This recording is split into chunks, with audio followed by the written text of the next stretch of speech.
Hi, I'm Rachel Reinert, and you're watching The Libby Show.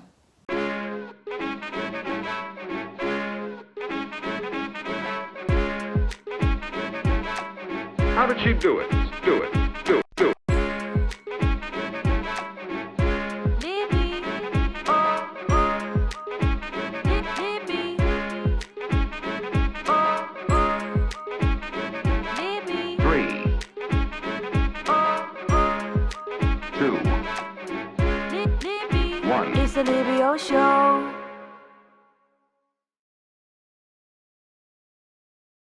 Rachel Reinert, welcome to the Libby Show. How are you? I'm doing all right. How are you? I'm doing okay. I'm ready for in-person contact, a lot like everybody else. Being able to, create with other people in person and just get back to normal life. So I know. I miss having so we're doing some Zoom writes right now, like a lot of us writers in town, and I'm just so ready to get back in a room with people and just feel that energy and that reciprocal chemistry thing that you get. And it's just really, really hard to try to do. I mean, I'm grateful for the technology, but it's just so much better when you've got that connection in real life. Of course, yes. And so how have you been passing the time, you and your husband, here in Nashville? Well, I mean, doing some of that, also just kind of, I haven't really been doing a ton, to be honest with you. It's just been such a weird time, and I've been trying to just adjust to the reality. And, we spent a lot of time on Zoom and things like that, like talking to our friends and talking to family. I've just started to kind of get back into, I'm not good at all, but I'm doing like a little bit of like drawing and painting and, Nice. just trying to find other ways to take my creativity and use use that energy in whatever most productive way that I possibly can. But yeah, just trying to write as much as I can and do a little bit of reading and watching all the shows that we've always said we would watch but didn't have the time for before, and cooking, and that's basically it. So it's pretty calm over here. What are some of those shows and books that you've discovered during this quarantine time? Actually, to be honest with you, I'm rewatching the whole series of Sex and the City, which I watched like forever ago, the whole thing, but it's been many years and my husband's never seen it. So he he like kind of half watches while he plays on the Nintendo Switch. So that's kind of the beauty of the Switch, though, is that you can either like hook it up to your TV or you could take it and like play it handheld. So Right. it's like the best of both worlds for me if I like want to watch a show and he wants to like half pay attention to it. Yes. Do you have a favorite character on Sex and the City? I know everyone has their like go-to character. Yeah, it's so funny. Like when I watched it many years ago, I always loved Charlotte, but Yeah. now for some reason, I kind of find her annoying. um, and I honestly, I mean, I think Samantha's obviously hilarious. Like she's for sure like the comedic relief and all of it. But I find myself looking at Carrie a lot differently now, which is so funny. But yeah, I mean, I think she's probably my favorite. That's awesome. Well, yeah, I mean, I feel like that's cool that you're able to rewatch those shows and relive those moments that when you were watching a long time ago, you related in different ways. So that's really cool. Totally, yeah. It's funny to see how much your perspective changes as you get older and as your life changes. Yeah, 100%. And I've got to talk about the masks that you and your husband purchased. They're so freaking cool. I'm going to show a photo of them on the screen here, but they're metallic leather masks. Yeah. Really awesome. Where did you get them? Yeah, so my old stylist that I worked with back when I was in the band in Gloriana, she actually makes them, and she lives in the same neighborhood as me. And I saw her posting them on Instagram, and I was like, "Can I get a couple of those?" And she was like, "Absolutely." So, yeah, she's super creative, and she makes all kinds of different masks. That's I think what she's been mainly focused on while we're all just kind of like figuring out what to do.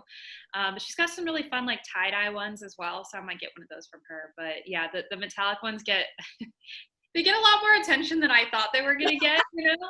It's just funny, like people are always saying something to us and they definitely look like Mortal Kombat masks. Oh. They're pretty hilarious. But somebody said to me the other day, I was going into Trader Joe's and she was like, "You look like you're getting ready to go to a rave." I was like, "Yeah, that's the last place that I would ever be, but thanks." I was even thinking like I would love to wear, like if we were able to have live shows at some point while wearing masks, that would be the mask that I would wear to a live show. Totally. Yeah. It's Vibe, yeah. It's a little edgy. Yeah, for sure. So how have you been staying positive during this time? Congrats on the solo debut of your album, Into the Blue. It's so easy to listen to, and I can just picture, driving down a California highway, listening to this album. So congratulations.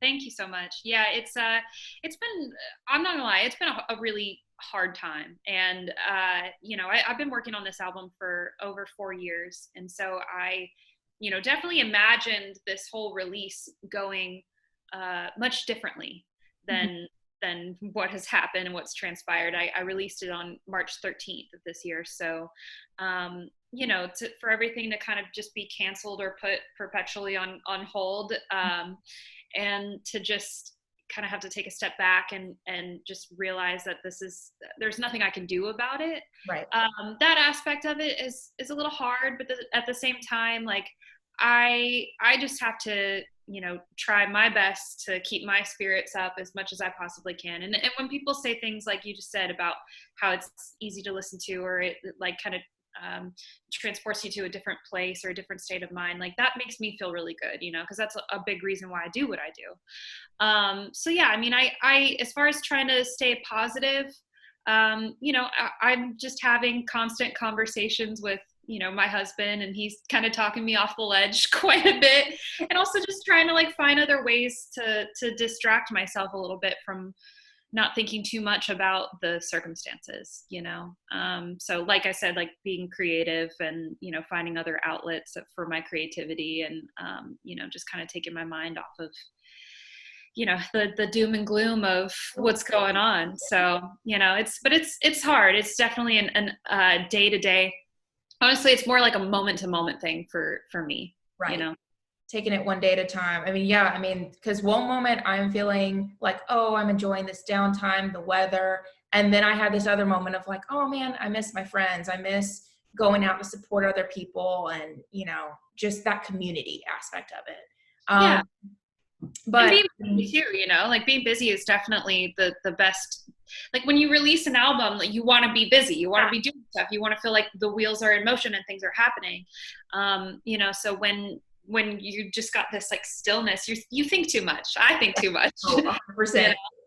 So, it's like I said, it's just taking it one day at a time and just trying to, not let my feelings bubble up and just be open and honest and just having that constant conversation about, kind of what I'm feeling and what I'm thinking. And honestly, that helps me. That makes me feel better for sure. So let's talk a little bit about the album. Between the time of Gloriana and then releasing this album, what kinds of sounds did you pick up on that you enjoyed, that you maybe necessarily didn't even know you had before digging into your own solo sound? Well, I didn't know exactly what I was going to do after I left the band sound-wise. And so the main thing for me that I kept going back to was I wanted it to be California country, because I grew up in Orange County, although I've lived here longer than I've lived anywhere else. I've lived in Nashville for the last 15 years now. But I knew that I wanted to kind of tap into what it felt like being in California, and also all of the music that my parents raised me on, which was a lot of the music out of the 70s and Laurel Canyon. So everything from Fleetwood Mac to Jackson Browne to Linda Ronstadt to Neil Young. So I wanted to kind of tap into that. And I think as far as, just what I took from the band into this project, sound-wise, I would say is that, I'm such a harmony person. I always was, even prior to being in the band. I had a background in musical theater, so that's how I learned to sing harmonies. And then that kind of carried through into the band, and then that carried through into my solo project. So that's always been a thing for me. And so there's a lot of cool like background parts and a lot of harmonies and all of that, and just stacked vocals, which I love. But it is sound-wise very, very different from what I was doing with Gloriana. Gloriana was very like down the middle pop country band, and it was a lot of heavy production. And so with this project, I wanted it to feel really organic and just piece by piece, we put every single thing together. So, from the infancy of writing a song into kind of building a demo around it, and then taking that demo and kind of having that be like the bones of the song, and then bringing my husband in who played drums on everything, and then bringing Rich Brinsfield in who played bass. We would put the rhythm section in, and then we would kind of add everything as we went, as opposed to going into a studio with a bunch of musicians and then fleshing the song out, and then there you go. Right. So it was just a different experience all around. But yeah, I mean, just sound wise, it's to me, it just feels the most like myself. So it's this mix of nostalgic 70s, but it's also still fresh and new, if that makes sense. Of course. Yeah. And I definitely hear Fleetwood Mac in the song Cool. 100%. Yeah. It's so well done. And again, I've really enjoyed listening to the album all the way through. Thank you. So what about the 70s genre of music do you appreciate the most? I just think that what I appreciate is that it felt like they just went in and did whatever felt right and felt good. And it wasn't really like, here's a specific structure or these are the boundaries that we have to be in. And so that's the approach that I took with this project. And I just wanted to free myself of any sort of box that I felt like maybe I was in when I was in the band. And so I think just having that freedom is what drew me to, that type of influence, that 70s influence. Yeah. All We Have is my personal favorite. So talk about that song and that music video that features your husband, and it's just a fun, catchy tune to dance around to. Yeah, thank you. So that I also wrote with Davis and Melissa, and we actually wrote those two songs back to back out at this farm about an hour outside of Nashville. And we did just like a little overnight trip, and it was great. And we just got to kind of like get away from everything and just write it out. And that was the first song that we wrote on that trip. And so on our drive out to the farm, I was talking with them because I just sold my house and just moved into this house that I'm in now.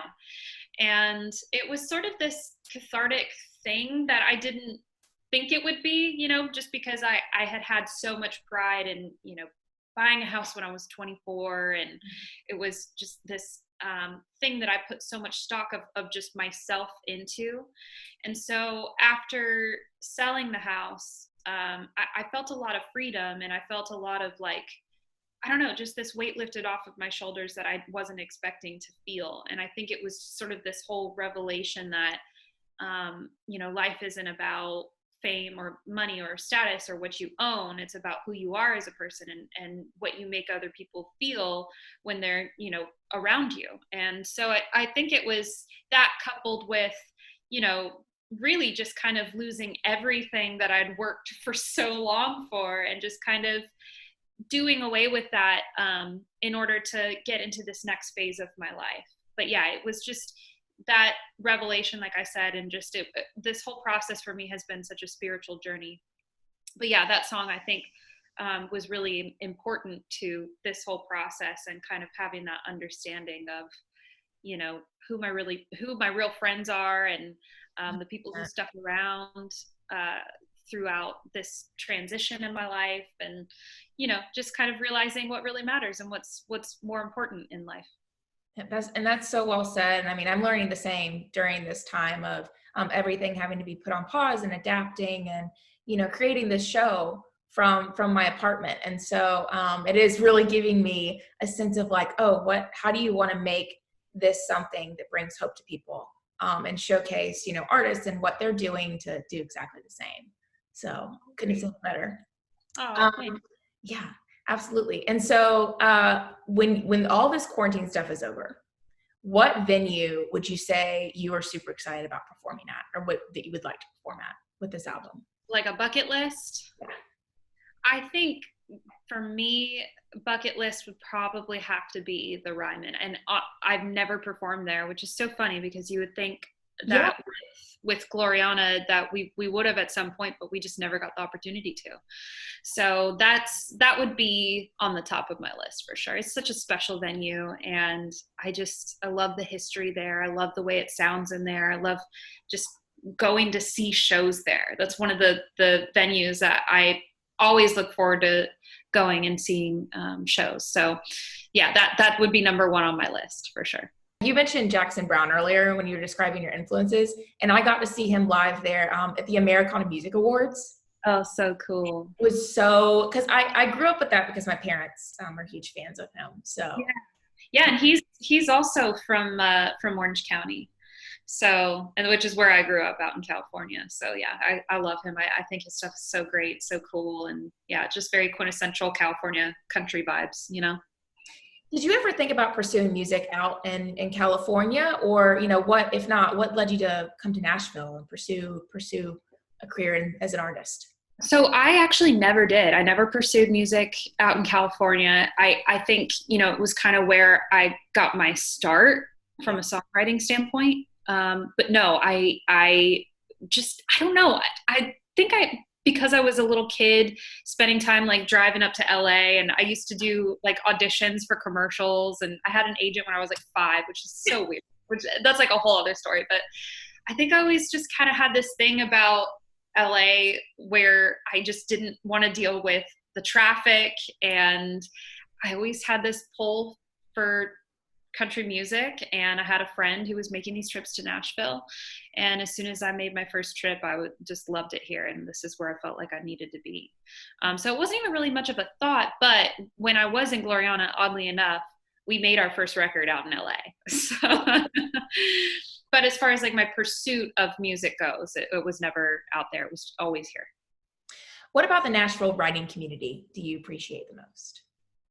I love the camaraderie. I love the friendships that I've been able to develop with these people. I mean, it just goes so much further beyond getting in a room and trying to write a hit. It's being vulnerable and being honest and developing true friendships out of that. And some of my greatest friends that I have now are through songwriting. So I think it's that aspect of it, and just being able to go in a room and be really honest and know that you can trust the people that you're in there with and say, like, this is what I'm going through, and to create something that in a way feels very therapeutic. That's really special. So I love that aspect of it. And I think a lot of people here, they just care. They care about each other, and they care about doing something great. So I think it's just, for me, more of that relationship aspect of it than anything. For sure. And is there a song on this album in particular that you felt like you really pushed yourself? Maybe took some risks, were honest in ways you never thought you would be, but it turned out to be a really beautiful song, and you're proud of releasing it. Yeah. So Who I Am Right Now is the song that I think I was the most vulnerable and the most honest. And when we were writing it, so I had actually written that one in LA. I love it. Yeah. Since you asked me that question, I'm like, no. And then I'm like, well, actually I've spent a lot of time out there. So my producer moved to LA, and I think this was actually just prior to his official move, but he was spending a lot of time out there. And I ended up writing the song. I flew in on like one of those 5:30 a.m. flights from here to LA. And so as soon as we landed, my husband drove me to the session in Pasadena, and he dropped me off at Garrison Starr's house, who I wrote the song with, along with Davis.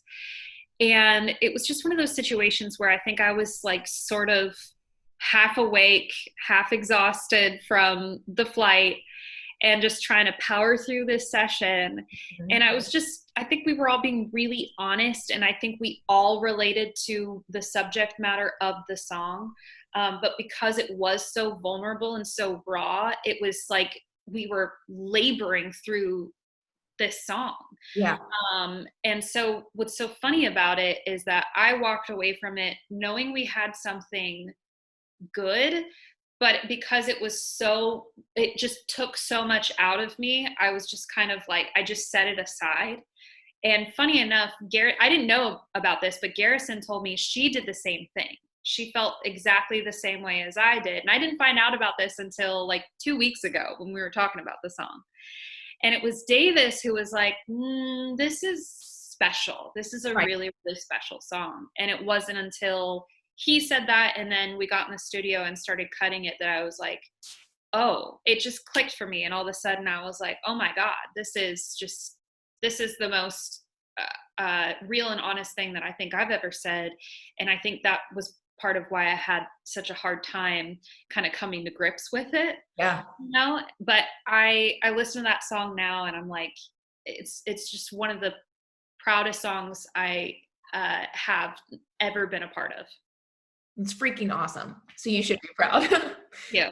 Is there a lyric from another artist that makes you feel the same way? So I just got into the Lennon Stella album she just put out, and it's amazing. It's just top to bottom. It's a great album.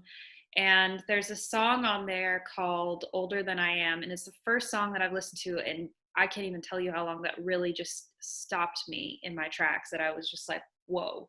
Mm-hmm. It's so prolific, and so it's just a perfectly written song, and it just captures so much of a lot of things that I thought only I felt in life. And when you have those moments of like connectivity with a song, that's what drew me to wanting to do music in the first place. So yeah, I mean, it's just amazing song. Anything else about this album that you're really excited for people to hear? Because I feel like, again, during this time, we're all wanting to hear content, to hear music that makes us feel at ease. So what do you hope people hear when they listen to this album? I just hope that, I mean, so much of the album was written from the standpoint of everything happens for a reason and everything works out the way that it's supposed to. And as difficult as that is for me to even say right now, like I still believe in that and still trusting in that. So I hope that when people listen to it, that they hear that, they get that message, and that it gives them some hopefulness, and that that there's such a peace and calmness and healing to a lot of these songs as well. So I think if anybody's going through it right now, which I'm pretty sure most of us are, that it just brings them that peace and that calmness and healing, so that's the main takeaway for me. And I think some people associate the color blue with sadness, and for me it's a happy color. And it's all about, this album is about like truth and reflection, and that is also what the color blue represents as well. So yeah, I mean, it's for me stepping out of the darkness and into the blue, whether it be a blue sky or blue ocean or whatever, those things that bring me happiness and joy. Would you say that some kind of angel exhibits that message in some way, in terms of those that are around you that really have meant so much to you, that bring you peace and joy and happiness? Oh yeah, for sure. Yeah.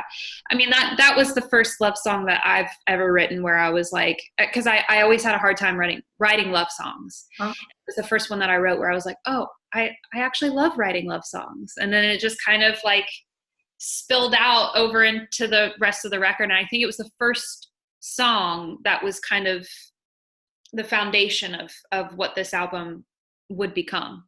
But yeah, I mean, I love the message of that song too. And I think a lot of us hopefully have somebody special out there who, they feel very blessed to have in their lives and feels like they came from another world.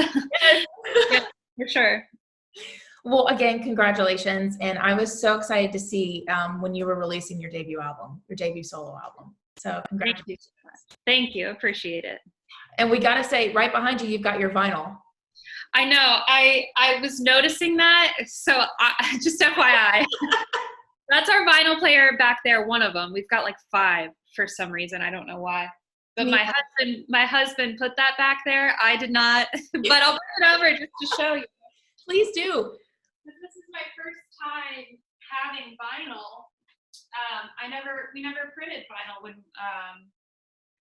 when I was in the band. So Love it. well, I know it's really cool and it's super pretty too. It's like this really Oh, the nice. color and it's got this cool like marbling on it.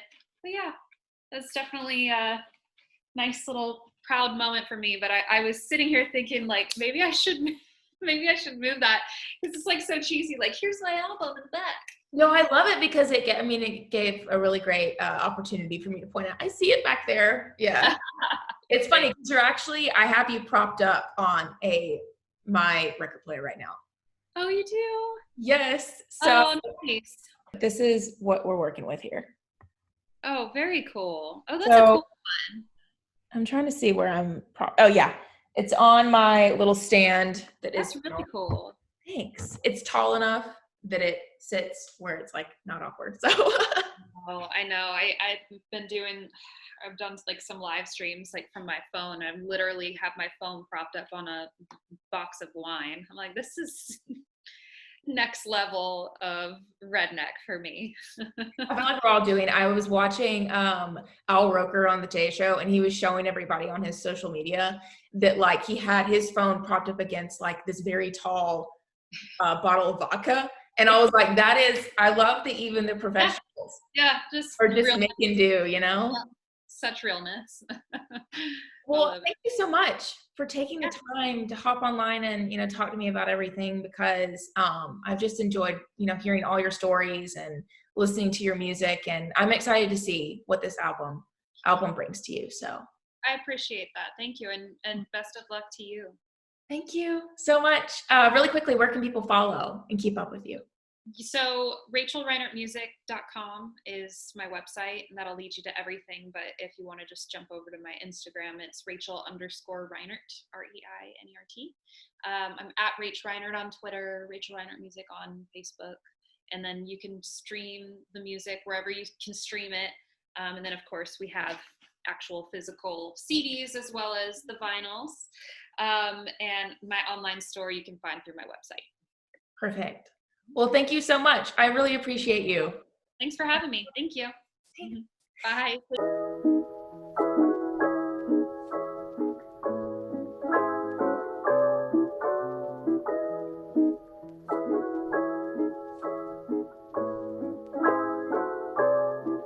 It's the Libby Show.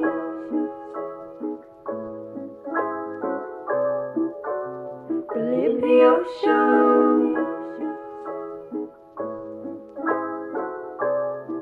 It's the Libby Show. It's the Libby Show.